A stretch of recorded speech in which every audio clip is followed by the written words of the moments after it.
Bonjour et bienvenue pour cet épisode en duo. Aujourd'hui, je suis honorée de recevoir le docteur Catherine Rossi, spécialiste et précurseur pour une dentisterie holistique. Nous allons avoir une conversation inspirante à propos de santé et d'hygiène bucco-dentaire.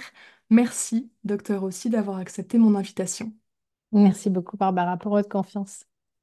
Alors, moi, j'ai découvert votre travail et Nature Biodentale il y a quasiment un an, chaleureusement recommandé par mon ostéopathe Isabelle Stélandre, alors que j'avais, à titre personnel, une expérience plutôt inconfortable au niveau de ma santé bucco-dentaire et que cette année 2024 était pour moi un espace privilégié et dédié à ma santé. Et c'est comme ça que vous avez été mise en quelque sorte sur mon chemin. Je me suis d'abord intéressée à tout ce que vous proposiez, à votre contenu. Et finalement, quelques mois plus tard, j'ai été ravie de pouvoir vous proposer ce moment, cette conversation, parce que ma relation à mes dents et à ma santé bucco-dentaire a été transformée et pacifiée. Et je trouve que c'est d'utilité publique de parler de ces espaces-là, en particulier avec vous. Est-ce que vous seriez d'accord pour vous présenter? Oui, bien sûr. Alors, je m'appelle Catherine Rossi, je suis docteure en chirurgie dentaire et j'aime bien me qualifier de chirurgien dentiste holistique. Je suis auteure de plusieurs livres et surtout, je suis la fondatrice et la responsable scientifique d'un mouvement qui s'appelle Nature Biodentale, qui unit donc les patients qui sont concernés par leur santé bucco-dentaire avec un regard un petit peu différent et qui veulent en savoir plus et qui ont envie d'un réseau.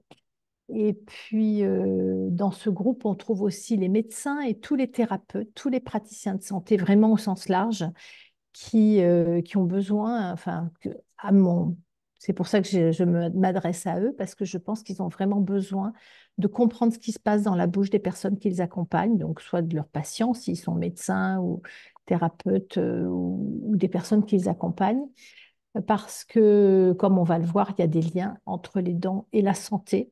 Et malheureusement, les formations médicales ne parlent pas du tout des dents. Même les médecins ne savent pas ce qui se passe dans la bouche de leurs patients. Et quand un patient vient les voir avec une pathologie, eh bien, ce serait bien d'ajouter dans son diagnostic différentiel le bilan dentaire. Donc ça, c'est pour la partie médecin. Et puis, bien sûr, tous les chirurgiens dentistes pour lesquels je me suis donné de mission de les initier à la dentisterie holistique et de faire en sorte qu'ils pratiquent dans leur cabinet une dentisterie plus naturelle, plus biocompatible et qui prend beaucoup plus en charge l'aide dans sa globalité. Merci pour votre présentation. Moi, j'ai été surprise en fait de voir que vous proposiez une dentisterie holistique depuis plus de 30 ans. Oui, 40 ans Qu'est-ce même. Je 40 ans viens de maintenant? fêter mes 40 ans. Félicitations. Qu'est-ce qui, il y a 40 ans, vous amène à prendre en charge la dentisterie comme ça, avec une vision naturelle et une vision globale? C'était précurseur déjà à l'époque. Oui, alors en fait, c'est grâce aux antibiotiques. Donc merci les antibiotiques. En fait, j'ai toujours une maman qui est très hypocondriaque et qui m'a amenée chez le médecin depuis ma naissance dès que j'éternuais. Et dans les années 60, voilà, les médecins, dès qu'il y avait une infection, une pathologie ORL, c'était antibiotique, antibiotique. Et donc, j'ai passé depuis mon enfance 6 mois de l'année sous antibio, persuadée que ça n'avait aucune conséquence, si ce n'est d'essayer de me soigner. Mais bon, à cette époque-là, en tout cas dans ma famille et des médecins que je consultais ne trouvaient pas anormal que je sois enrhumée 6 mois de l'année. Donc, euh, donc j'ai commencé par des rhinopharyngites à répétition dans la petite enfance. Après, ça a continué par des sinusites chroniques. Et puis, à l'adolescence, ça s'est transformé en cystite et infection rénale à répétition. Et donc, j'avais 23 ans, donc j'étais en quatrième année de la fac dentaire. Et là, j'avais été vraiment 6 mois non-stop sous antibio pour une infection rénale et ça ne donnait aucun résultat. Et donc, mon médecin a fini par me faire un antibiogramme et il s'est rendu compte que j'étais résistante à tous les antibiotiques. Ce qui aujourd'hui paraît logique avec la quantité d'antibiotiques que j'avais ingérés. D'ailleurs, mon foie n'en peut plus et je suis encore en train de le traiter après 40 ans. Et donc la seule solution qu'il m'a trouvée, c'était de m'envoyer faire une cure thermale. Et donc, pendant cette cure thermale, la kiné qui me massait, qui comprenait pas trop mon histoire, m'a dit, mais écoutez, vous n'êtes jamais fait soigner par homéopathie. Et moi, je ne connaissais pas, je ne savais pas du tout ce que c'était. Donc, elle m'a un petit peu expliqué, elle m'a donné les coordonnées d'un médecin homéopathe, mais comme de toute façon, j'avais plus rien à perdre, il fallait bien que je trouve une solution. Donc, je suis allée voir cette médecin homéopathe et qui m'a gardé 2 heures. J'étais ahurie parce que jamais un médecin m'avait gardé aussi longtemps. Pourtant, je les connaissais bien. Et puis, elle m'a donné un traitement pour 6 mois. Et pendant 6 mois, je n'ai plus jamais eu une seule infection. Et, et là, je me suis dit, voilà, ça a été un peu comme une révélation. J'ai dit, là, je crois que j'ai des choses à apprendre. Et donc, j'ai choisi que ça serait ma nouvelle manière de me soigner. Donc, j'ai vidé ma pharmacie, j'ai remplacé par des petits tubes de granules. Et voilà, donc c'est comme ça que j'ai commencé à me soigner. Puis quand je suis arrivée en 5e année dentaire, on avait des cours de pharmacologie. Et quand j'étais là, je me souviens, j'étais en amphi et je vois tous les médicaments qu'on nous conseillait de prescrire à nos patients avant les interventions, pendant les interventions, après les interventions. Enfin, c'était une pharmacie ambulante. Et là, je voyais les noms de tous les remèdes que je connaissais, que j'avais pris pendant des années. Et là, j'ai dit non, c'est pas possible. Je peux pas donner ça à mes patients parce que ça n'a pas vraiment donné de résultat sur moi. Et au contraire, ça m'a mis dans une situation de santé, ça m'a aggravé. Et là, j'ai décidé donc de voir ce que je pouvais apprendre pour apporter autre chose à mes patients. Et donc, au début, effectivement, je prescrivais aussi des antibiotiques parce que je n'étais pas encore vraiment formée et compétente dans la prescription d'homéopathie ou d'huile essentielle. Mais voilà, petit à petit, à force de maîtriser ces prescriptions, surtout de travailler avec des patients qui avaient l'habitude de se soigner par des médecines naturelles, donc qui avaient un corps qui était préparé à se défendre un peu plus facilement eh bien, voilà, j'ai réussi à mettre en place des protocoles et tout un, une approche globale différente pour soigner mes patients le plus naturellement possible et avec le moins d'effets secondaires. Moi, ce qui m'a touchée, je crois, au-delà de cette approche, c'est, je pense, le temps que vous mettez à disposition dans dans ce contexte pour écouter, Mm. pour prendre soin, pour prendre en charge. Et vous le dites, 2 heures de consultation avec un médecin et homéopathe, ça n'arrive pas. Et pourtant, vraiment, il y a quelque chose qui, à mon avis, est aussi de l'ordre de la prise en charge, dans l'écoute, de rendre le rapport à l'autre et dans le besoin de se sentir vu, de se sentir peut-être respecté aussi. C'est vraiment euh, un enjeu pour moi aussi dans ce qu'on propose et dans cette notion de médecine intégrative, c'est d'offrir des espaces de qualité, des espaces de présence où on est en lien avec l'autre. Ouais. Merci. Mm. Bah, bien sûr, quand on fait enfin, en tout cas, moi, en dentisterie holistique, j'ai besoin de vraiment comprendre pourquoi le patient en est arrivé avec la bouche qu'il a aujourd'hui. Et, et cette compréhension me permet de proposer au patient le traitement idéal pour lui.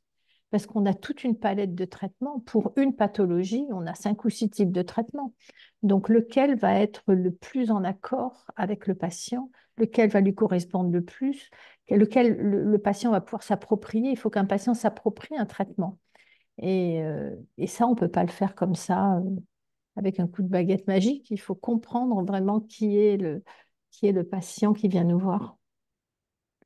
Ce que vous partagez aussi, c'est que notre santé, notre santé bucco-dentaire, elle reflète un état de santé global et que ça vient exprimer ou témoigner de quelque chose de plus général. Est-ce que vous pourriez nous en parler? Ah ben, tout à fait. En fait, cette bouche, elle a une histoire, en fait.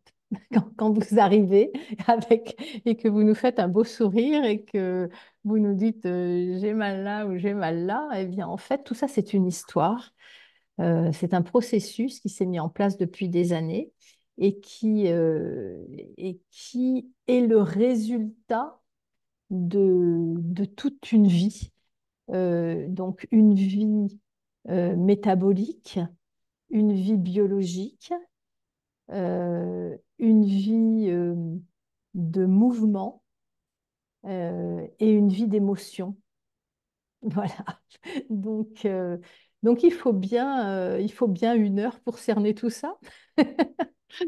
Et, et le- la force de cette dentisterie holistique, c'est que quand on a compris un peu l'histoire et le cheminement du patient, eh bien, on peut aller proposer euh, déjà un traitement qui va traiter la dent abîmée ou la gencive enflammée, mais en parallèle, on va mettre en place, alors soit directement au cabinet dentaire, soit avec une équipe pluridisciplinaire qui travaille aussi en médecine fonctionnelle et intégrative, pour aller traiter la cause et l'origine de tout ça, pour pas que ça récidive.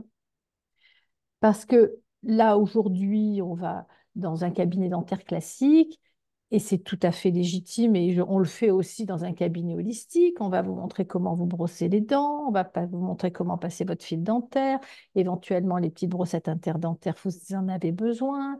On va vous parler d'alimentation, faire attention à ne pas manger de sucre. Dans certains cabinets classiques, on va vous rajouter du fluor. Bon, ce qu'on ne fait pas, nous, dans les cabinets holistiques, parce que nos patients travaillent en prévention dans d'autres domaines plutôt que du fluor, parce que la carie dentaire n'est pas due à une carence en fluor, mais plus à un problème métabolique global. Donc, on travaille sur ce problème métabolique. On, on- on- on fait un point sur l'alimentation beaucoup plus profond que juste arrêter le sucre, parce qu'en fait, arrêter le sucre, c'est très bien, mais c'est surtout apporter des aliments qualitatifs, riches en oligo-éléments, en vitamines, qui vont permettre aux minéraux de se fixer et de rester dans la dent pour la rendre solide et qu'elle se défende toute seule contre la carie dentaire. Et, et puis, on fait attention à l'hygiène de vie. On parle de l'hygiène de vie, de tout ce que le patient pourrait faire pour diminuer ses défenses immunitaires et, euh, et de comprendre quels conseils on pourrait lui donner, au contraire, pour qu'il les augmente, ses défenses immunitaires. Et, et puis, il y a l'équilibre aussi global de la bouche, la manière dont les dents du haut s'emboîtent avec les dents du bas qui est en lien direct avec tout l'équilibre postural, cette manière dont vous mettez vos pieds au sol, cette manière dont vous êtes ancré, votre posture, hein, qui, qui conditionne beaucoup notre attitude face à la vie. Et donc, voilà, tout ça tout ça est vraiment pris en compte et, euh, et on va à chaque, tout ça est noté dès le départ et c'est des choses qui vont être travaillées au fur et à mesure du traitement. En fait, le traitement aussi est un processus de compréhension. Petit à petit, nous, on vous apprend, pardon, petit à petit, on apprend à vous connaître et petit à petit, on vous passe des informations que vous allez petit à petit pouvoir vous intégrer. Ben voilà, je répète plusieurs fois petit à petit parce que c'est vraiment un processus hein, qui dure tout au long du plan de traitement qu'on peut vous proposer. C'est pour ça que dans notre spécialité, euh, ce serait très dommage de venir juste 1 fois pour une urgence et puis après ne plus revenir. D'ailleurs, on a pratiquement pas de patients qui viennent pour ce genre de choses parce qu'ils ont compris que c'était un processus et que cette prise en charge globale, au fur et à mesure des mois ou des années, eh bien, elle allait amener à une transformation profonde et par l'équilibre de la bouche, par la santé buccale, on allait vous permettre d'augmenter votre force de vie, votre ancrage, votre confiance en vous et, et vous faire avancer beaucoup mieux sur le chemin de la vie. Je, À titre personnel, donc c'est de l'expérience que je suis en train de faire. Moi, je suis complètement dans ce processus et j'ai des gros ancrages par rapport à nos échanges et par rapport à la justesse. Je pense que je n'étais pas prête à vous rencontrer plus tôt et que je n'aurais probablement pas été dans cet accueil de tout ce que c'est venu transformer en lien avec la transformation et le réalignement finalement de mes dents. C'est extrêmement puissant quand ça se fait depuis un espace de conscience, depuis un espace où j'ai, je me suis comme euh, jetée dans le processus en toute confiance, en toute, le seul mot qui me vient, c'est en tout amour, en fait. Il y a quelque chose qui... Je me suis sentie poussée à aller dans cette direction. Et aujourd'hui, vraiment, il y a eu des transformations majeures dans ma vie et dans le reflet de ce que j'expérimente à l'extérieur de moi, et des décisions très concrètes et tangibles assez rapidement, en fait. On a commencé ce processus, ce chemin, il y a 3 mois et demi. Mhm. Et j'ai de la curiosité, moi, pour là où je vais aller. Je me souviens très bien que vous m'aviez dit que c'était une nouvelle vie, un nouveau chapitre, de nouvelles pages qui allaient s'écrire. Et je pense que j'avais pas encore tout à fait conscience de là où j'irais. Mais pour autant, enfin, je le suis toujours d'ailleurs, convaincue que ça se fait en intelligence avec la vie aussi et avec d'autres professionnels, parce qu'il y a vous et il y a aussi un accompagnement en lien avec notre travail en commun qui est celui de mon ostéopathe. Voilà, vous agissez vraiment en adéquation avec En d'autres professionnels, synergie. en Oui. synergie avec Oui. d'autres professionnels. Et je trouve qu'on n'a pas idée de à quel point ça peut catalyser ce processus de transformation et ô combien c'est puissant. Donc je voulais en faire part aussi à titre personnel de mon expérience et de ce que je traverse actuellement. Aussi, je pense que vous êtes la première finalement dans ce domaine à avoir fait le lien entre le stress et les émotions par rapport à ce que l'on expérimente dans notre santé euh, dentaire. Est-ce que vous pourriez nous en parler ou nous dire finalement comment vous percevez les choses? Alors, il y a un côté à la fois métabolique et un côté purement énergétique et émotionnel. En fait, au niveau métabolique, on sait que le stress crée une acidose métabolique. L'acidose métabolique, quand le corps est en acidose, en fait, il y a comme un mécanisme de survie qui se met en place et le sang va chercher dans toutes les parties du corps des minéraux parce que quand il va faire revenir des minéraux dans la circulation sanguine, ça va stabiliser le pH. Parce que si le sang est trop acide, on meurt. Donc le corps est intelligent, il dit, oulala, vite, vite des minéraux pour remettre un pH à peu près stable et pour éviter de mourir. Donc ces minéraux, il faut bien qu'il aille les chercher quelque part et il va les chercher dans les zones où il est le plus disponible, c'est-à-dire les dents et les os. Donc,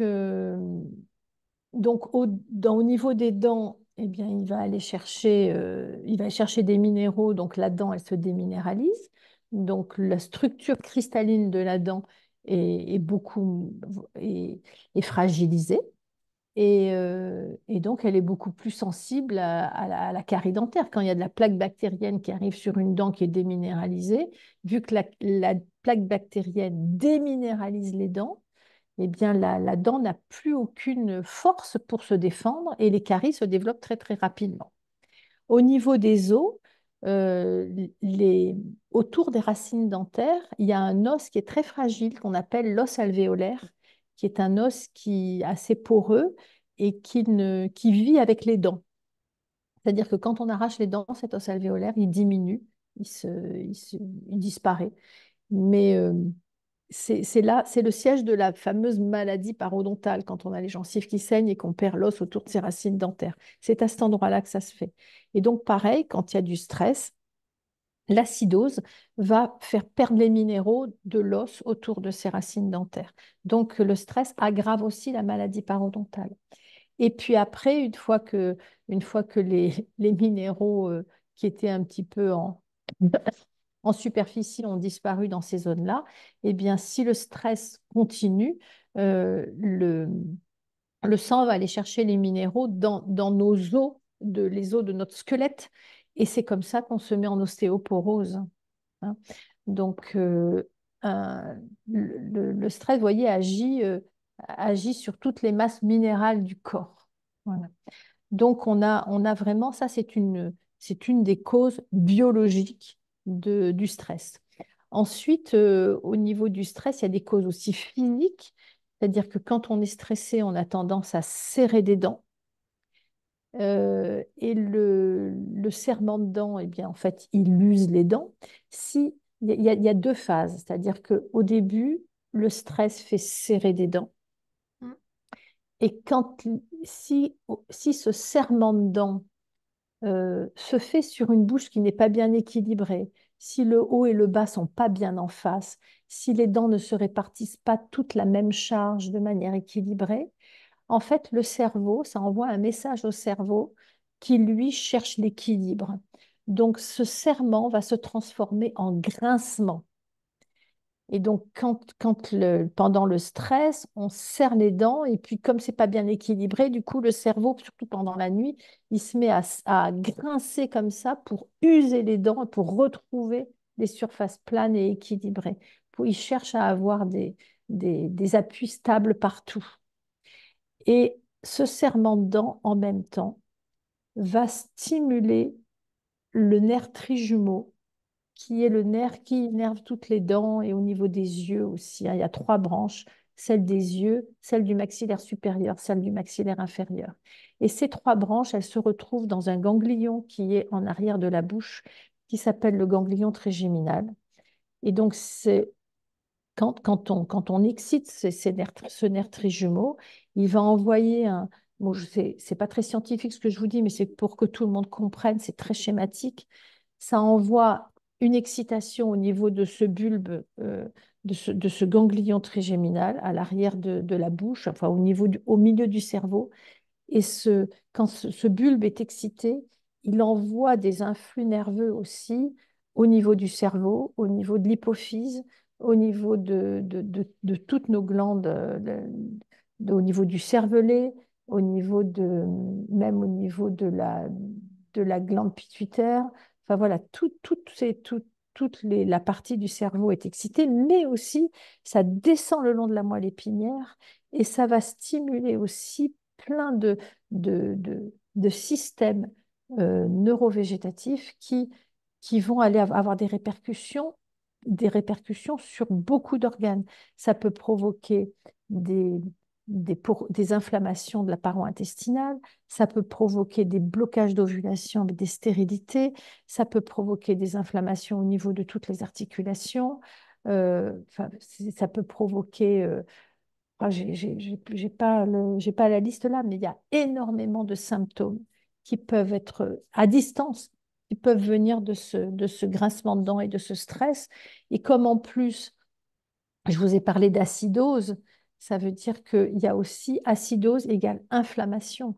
Donc, on a des inflammations au niveau des articulations des mains, du coude, des genoux, partout, toutes les, on dit, ah, je commence à avoir du rhumatisme et tout ça, mais en fait, c'est parce que toute la nuit, on a serré les dents et quand on se lève le matin, on est rouillé de partout, on n'arrive pas à débloquer nos articulations parce que toute cette acidité est venue se mettre dans les zones cartilagineuses et, euh, et, et- et- et provoque des douleurs, en fait, hein. Inflammation égale douleur, hein. Donc tout ce qui est en IT avec nos pathologies en IT, pulpite, arthrite, voilà, et bien en fait, ça peut être aggravé par cette inflammation et par le stress. Voilà, donc ça, la deuxième phase très scientifique. Et puis la troisième chose, c'est que ces stress vont venir impacter, enfin, ils vont venir se cristalliser dans nos dents parce que la dent est un cristal. Et pour que vous compreniez mieux et peut-être que nos auditeurs puissent se faire un petit peu une image de ce que ça représente, l'émail dentaire, c'est-à-dire la couche minérale qui recouvre toutes nos dents et qui protège nos dents des différences de température qui protège nos dents de la carie, en fait, c'est un minéral qui a exactement la même structure anatomique que la fleur de vie. Donc, je ne sais pas si vous savez ce qu'est la fleur de vie. C'est un symbole euh, cristallin, enfin, c'est un symbole anatomique qui, a- qui, a- qui, qui est un récepteur et un émetteur de, de vibrations. Donc, on s'est rendu compte que lorsqu'une personne avait une émotion bien particulière, chaque dent était le réceptacle d'une émotion bien particulière. Et on a été amené, à force de questionnement, d'observation clinique, hein, parce que c'est le genre de choses qu'on ne peut absolument pas prouver scientifiquement. Mais moi, ça fait presque 30 ans que je m'intéresse à ça.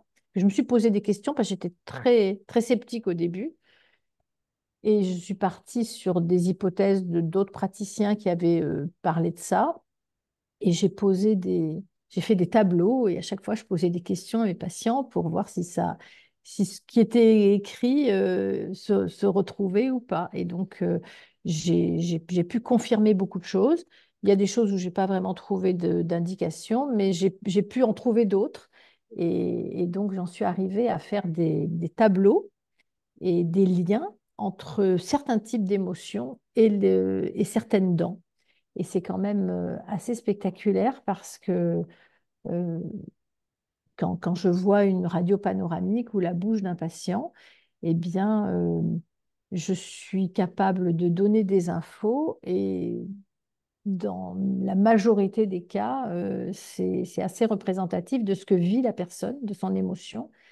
Et, et donc, on est venu à faire des choses assez caractéristiques parce que on le retrouve chez beaucoup de patients.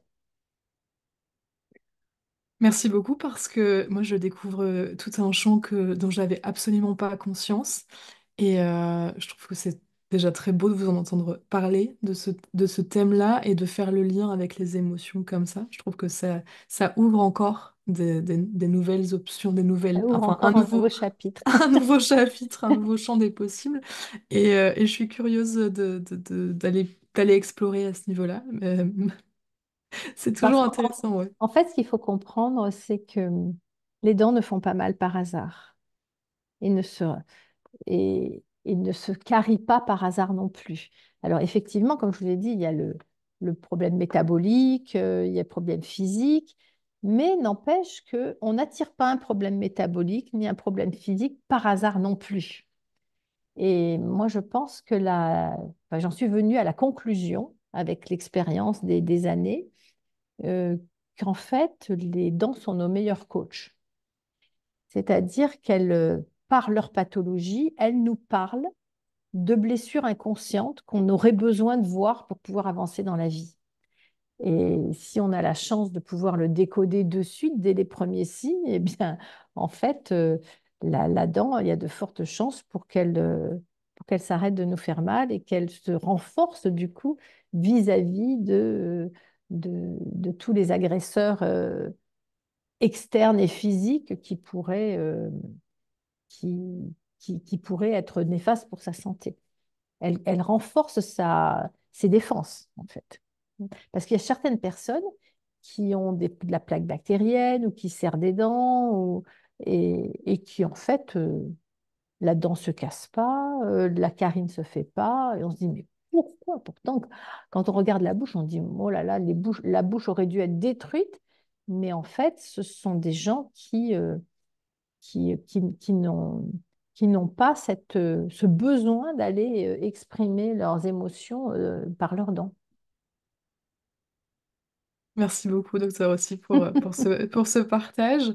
Moi, je pense quand même que les dents, elles nous partagent un message lorsque il n'a pas été entendu précédemment. C'est quand même probablement, il y a des murmures ou des chuchotis avant et que lorsque ça s'exprime dans les dents, il est quand même temps, il y a vraiment une invitation à Mm. aller explorer, à aller prendre soin de ce qui est en lien avec ce qu'elle Ouais, moi, j'ai exprime. l'impression que, que la dent est le premier signal d'alerte. C'est la première partie de notre corps qui nous envoie un message. D'accord, Et c'est si on l'entend pas que après ça va plus en interne. intéressant. Ouais. Hmm. Pour faire le lien avec l'hygiène bucco-dentaire, Mhm.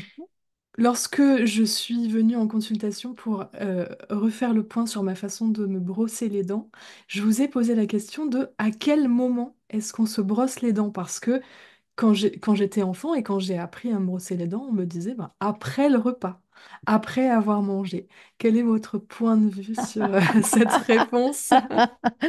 Alors, ça dépend le moment de la journée.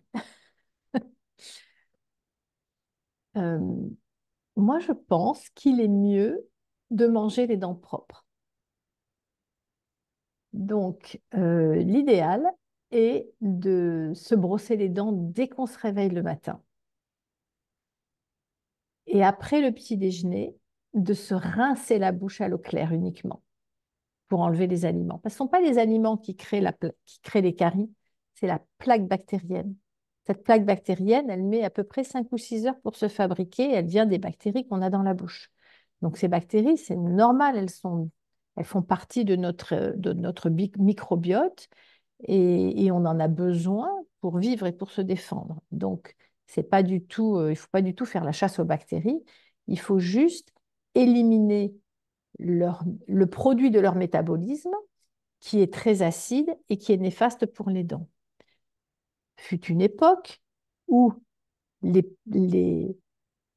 l'homme de Cro-Magnon mâchait correctement ses aliments, il avait une alimentation dure, les mixeurs n'existaient pas, la purée n'existait pas, donc il mastiquait et cette mastication faisait un auto-nettoyage des dents.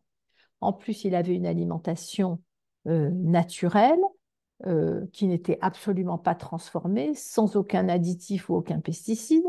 Donc, la plaque bactérienne très, euh, euh, était minime. Il n'y avait pas beaucoup de plaques bactériennes. Et cette plaque bactérienne, elle avait un pH qui était très peu acide parce que l'alimentation ne l'alimentation des bactéries était saine aussi. Donc, leur métabolisme était sain aussi. Donc, et puis la dent en elle-même de l'homme de Cro-Magnon, elle était solide parce que son métabolisme était optimal. Voilà. Donc aujourd'hui, c'est plus du tout le cas. On sait très bien qu'on est tous, même si on mange bio, on a tous une alimentation qui est trop riche, qui est pleine de pesticides, pleine de sucre, euh, euh, très pauvre en vitamines et en minéraux. Donc ça met en place toutes les conditions pour avoir une plaque bactérienne très agressive. Donc cette plaque bactérienne, elle déminéralise la dent. Mais on a de la chance, si on est en bonne santé, c'est qu'on a dans la salive des minéraux qui vont venir reminéraliser la dent dès qu'on aura enlevé la plaque bactérienne. Mais l'alimentation en elle-même crée, une, une salive acide. Voilà. Donc en fait, moi j'ai essayé de réfléchir, de me dire quel est le meilleur moment pour favoriser cette reminéralisation dentaire. Donc je me suis dit, si on se brosse les dents avant manger, la salive, elle est stable, elle n'a pas été quand même modifiée par le repas. Donc, on enlève la plaque bactérienne partout et la salive va venir reminéraliser les dents. Il faut une petite demi-heure, voilà. Et après, quand on mange, on a des dents qui sont bien reminéralisées, qui ont tout leur potentiel. Et après, quand on se brosse les dents, après le repas, euh, on a on recommence un petit peu à déminéraliser nos dents. Et donc, on se rince la bouche pour remettre le pH à zéro, pour enlever tous les petits débris alimentaires qui pourraient rester entre les dents ou posés entre la gencive et les dents. Et comme ça, la bouche est propre, la plaque bactérienne n'a pas eu le temps de se recréer, et la salive a tout son potentiel pour venir reminéraliser les dents. Donc ça, moi, j'aime bien faire ça le matin, à midi, le soir également. Mais le soir, il faut vraiment là bien se brosser les dents, c'est-à-dire passer son fil dentaire, éventuellement passer des petites brossettes si on a de larges espaces entre les dents. Donc dans l'ordre, c'est d'abord le fil dentaire, ensuite les brossettes, et ensuite on se brosse les dents pour tout bien éliminer, pour que ce soit bien propre, pour pouvoir passer la nuit avec une bouche parfaitement propre. Et pourquoi? Parce qu'en fait, la nuit, on a moins de salive, le pH de la bouche redevient un petit peu acide. Et s'il reste un peu de plaque bactérienne dans la bouche ou des aliments, eh bien, ça va accélérer la déminéralisation. Donc voilà, c'est un petit peu ça a été un petit peu ma démarche qui m'a dit, il faut surtout pas se brosser les dents juste après le repas, parce qu'après le repas, la bouche est vraiment en acidose, et si on se brosse les dents, on va brosser un émail qui est fragilisé par l'acidose et on va créer des usures. Mm. Et donc, surtout enfin, voilà, globalement, moi, je pense que c'est beaucoup mieux de se brosser les dents avant le repas, de se rincer la bouche tout de suite après le repas. Et si vraiment on veut se brosser les dents après le repas, il faut attendre au moins une demi-heure. Voilà. Merci beaucoup pour votre témoignage et ce que vous partagez. Je pense à des enfants, moi, qui sont dans mon environnement proche et qui vont à l'école.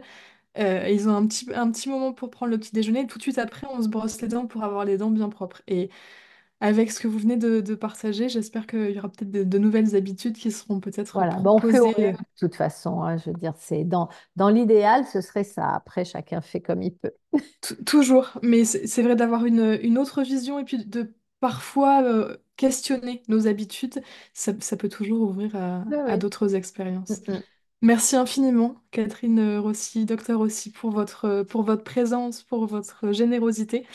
J'aurais voulu savoir comment on se reliait à vous, vos ouvrages, comment on peut voilà, trouver Alors, vos ressources. j'ai des livres qui s'appellent donc Le Dicodan, Prendre soin de ses dents avec les méthodes naturelles aux éditions Médicis. Il y a un livre qui est sorti aussi chez Hachette qui s'appelle Vos dents vous parlent, mais qui ne va plus être édité là pour l'instant, donc il va ressortir sous une autre forme bientôt.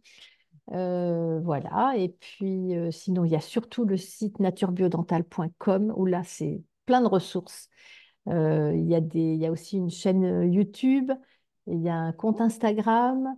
Euh, donc, likez, abonnez-vous, parce qu'en fait, plus on sera nombreux à soutenir ce type de dentisterie, et plus on sera reconnu et plus on pourra mettre un petit pied dans la faculté pour former les jeunes dentistes à un regard plus global et plus naturel. C'est inspirant et ça ouvre vers de beaux champs, voilà, une ouverture et puis des sourires, des gens qui sont souriants et qui croquent la vie à pleines dents. Je trouve que Voilà, j'ai envie exactement. de Et sur, conclure. sur le chemin de la vie, on avance mieux avec de bonnes dents. Parfait, ça sera le mot de la fin. Merci Voilà, beaucoup, docteur aussi. avec plaisir. Merci.